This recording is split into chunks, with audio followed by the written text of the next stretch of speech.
ভারতীয় জনতা পার্টির প্রতিষ্ঠা দিবস উপলক্ষে ৩৬ নম্বর ওয়ার্ডের উদ্যোগে জল ছত্র অনুষ্ঠানের আয়োজন করা হলো বুধবার। এই দিন সকালে মহুতি এই উদ্যোগে খোদ উপস্থিত ছিলেন মেয়র দীপক মজুমদার। এই আয়োজনে দারুণ সাড়া পড়ল গোটা এলাকায়। জনতা পার্টির ৬ এপ্রিল প্রতিষ্ঠা দিবস, সেই দিবস উপলক্ষে ৬ তারিখ থেকে টানা ৭ দিনব্যাপী এটা কর্মসূচি গ্রহণ করা হয়েছে সারা ভারতবর্ষে, সারা রাজ্যেরও।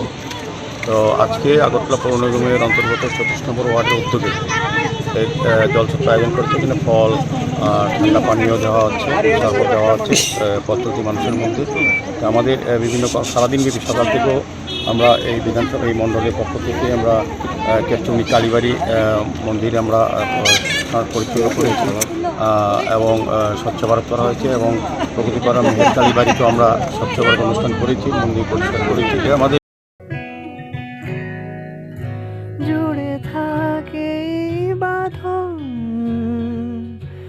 আপনার চেয়েও আপন, জুড়ে থাকে বাঁধন আপনার চেয়েও আপন,